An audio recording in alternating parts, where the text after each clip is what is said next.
Good afternoon, vinyl community. How y'all doing today? It is Monday, March 21st, 2022. How y'all doing? Hope you're having a great day. I wanted to do something I haven't done in a while, and I've got a number of records I could show, but as you know, I always do 5 fresh finds. I'm just going to do 5 at a time. So these are records I've found over the last couple of weekends. Since, not to dwell too long on it, my mother passed a month ago, and I haven't really paid any attention to YouTube or videos or anything like that, but I'm just sort of getting back into the swing of things. It wasn't sudden or anything. My mom, I'm in my early 50s, so my mother was in her early 80s and was ill, and she succumbed to her illness, and it was a beautiful funeral and a wonderful tribute to her with many old friends paying their respects. But anyway, I'm just sort of getting back into the swing of thing, and even caring about making a video. I did do one, I think, after Mom's passing, but I'm just sort of getting back into it myself. But I have been shopping a couple of times out in the last month, past 2 weekends, I guess, in a row, getting out for an hour or two and, a couple hours and seeing what I find. But I found some good stuff, so I wanted to do a 5 fresh finds and, start with this one from 1987, George Harrison's Cloud 9. In terms of, this was a big seller for him. Got My Mind Set on You was a huge hit that year after this release. That's a great back cover, actually. I kind of always dug that. It was great. This is a great record. There's no doubt about it. And George pulled out all the stops on this in terms of personnel.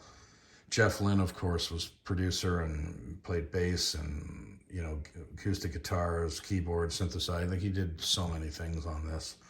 And a great writing partner for the tunes that he paired with George on. Eric Clapton is on, he took the lead on 3 or 4 tracks. Elton John's on piano for 3 or 4 or 3 tracks maybe. Gary Wright's on piano for 2.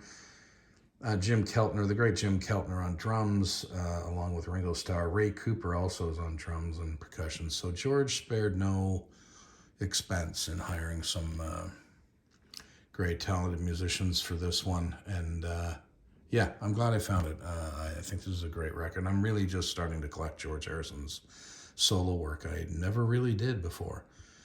So I'm glad I found such a nice, clean copy. It's in fabulous shape with the inner sleeve all nice. This is a Canadian pressing. Great photo. I've always loved that one there. But George Harrison's Cloud 9 from 1987. I'll put that away later. All right, what's next? What is next? I found Procol Harum's 1973 Grand Hotel. Another band I'm just starting to really collect. I know, quite a bit of that. I've heard quite a bit of their stuff over the years, but I've never really collected Procol Harum, so I'm just starting to do that. This isn't, this is a pretty good record. I wouldn't say this is up there with their best, but it's a good record. I enjoy it, but I wouldn't say that it's not like the greatest thing they've ever done. This was after, of course, Robin Trower had left the band. Who replaced him? What's his name? Mick Grabham. But it's good. It's a solid record. And I think Mick's head is superimposed on this photo somewhere. I don't know enough about the cover to tell you if that's true or not. But anyway, they're listed right there.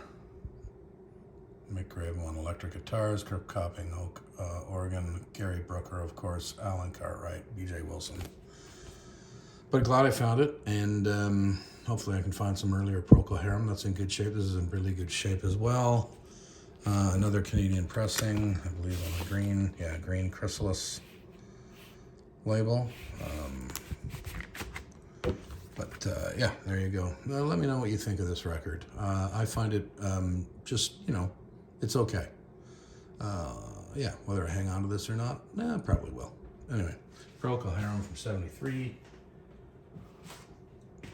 And then I'm glad I found this because I have been having a lot of luck with Jeff Beck records. Of course, this is the kind of like the power trio of Beck, Bogart, and Peace.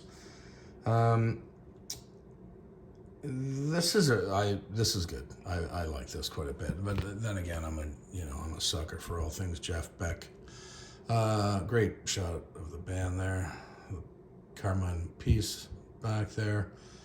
The double kick drums and yeah, big kid of Carmine Peace. But yeah, this is a good one. I mean, his cover of Superstition, or his version of Superstition's on this.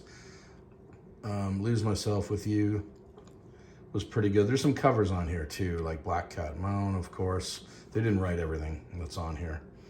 Of course, Superstition, Why Should I Care? But Living Alone, Lose Myself with You, Lady, those were all new compositions by the three of them. But yeah, I'm glad I found this again. This is 73 as well, just like Procol Harum's Grand Hotel. Great record. Beck, Bogart, Peace. Love this one. All right, this, man, I'm glad I found this one. 1976, Herbie Hancock with Secrets. Oh man, I had no idea how great this record was. I think I had heard one or two tracks off it. I'd never heard the whole thing all the way through. This was his, I think it's his second record, that when he was moving into the more of the jazz / funk, the fusion of his jazz with funk, and it is absolutely stupendous. I think I've had this for 2 weeks now, and I've spun it at least 4 or 5 times easily, all the way through. Maybe even more, because I've played it back to back. Like I put it, first side, second side, back to the first side. I think I've played it 2 or 3 times like that. Just fantastic grooves, unbelievable jams on this. So I'm really happy to have found this. This is one of my favorite finds in a while, and it's in incredible shape. It's actually a UK pressing on CBS there. I have to give it, actually, I have been spinning it when I haven't cleaned it. Oh man, that's bad form. But it's in really, I think the record store that I went to tends, to clean their records quite a bit. But this is in fantastic shape, and just love this record quite a bit. All right. And then, glad I picked this up, because the second Robert Plant and Alison Krauss, Raise the Roof from 2021. There's not much I can say about this. It's another smash, wonderful record by those two. On the Rounder label, of course, T-Bone Burnett is producer and on the record. He had a whole bunch of people on this record. He hired quite a few, T-Bone that is, and Allison and Robert's vocals just mesh beautifully once again. And I'm just, I have Raising Sand and now Raise the Roof. I just wish they could do more. I'm kind of surprised there was so long in between the first and the second one. I think the first one was 2007 or 2008, and then this one 13 years later. I wish there was one kind of in the maybe the 2014 area. Anyway, really love this record quite a bit. And I picked up the red cover instead of I think the original one was kind of a bluish tone to it, and I grabbed the red one. But yeah, there are my 5 fresh finds for March 21st, 2022. Hope you're all having a great day out there, vinyl community. We'll be in touch soon.